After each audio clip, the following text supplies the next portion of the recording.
Hello అండి, జై శ్రీకృష్ణ.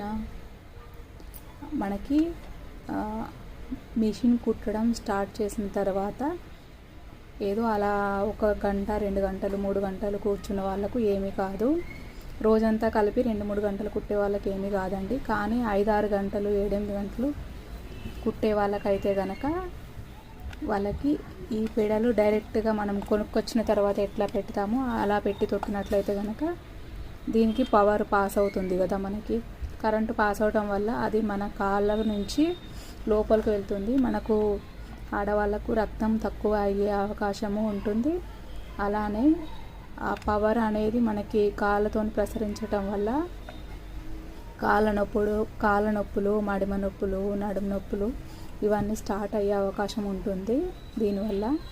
అందుకని ముఖ్యంగా కాళ్ళ నొప్పులు రాకుండా ఉండాలంటే మన పెడలకి ఇట్లా మొత్తం ప్యాక్ చేయాలండి.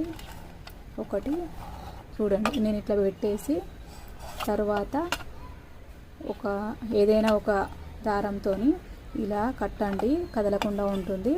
దీనివల్ల మనకు ఈ క్లాత్ ఉంటుంది కాబట్టి మన పాదాల లోపలికి పవర్ ఎక్కువ వెళ్ళకుండా ఉంటుంది. నేనైతే ఎప్పుడో ఒకసారి స్టిచ్ చేస్తానండి, కానీ కంటిన్యూ స్టిచ్ చేసే వాళ్ళకు ఎటువంటి ప్రాబ్లం రాకుండా ఉంటుంది దీనివల్ల. ఓకే అండి, నచ్చితే కనుక లైక్ చేయండి, షేర్ చేయండి, సబ్స్క్రైబ్ చేసుకోండి. నేనైతే ఒక క్లాత్ ఇట్లా పెట్టేసి మధ్యలో ఉంటుంది కదా, మధ్యలో స్పేస్ ఉంటుంది కదా, దాంతో కట్టేసాను. ఓకేనా, ధన్యవాదాలు. జై శ్రీకృష్ణ. నచ్చితే కనుక లైక్ చేయండి.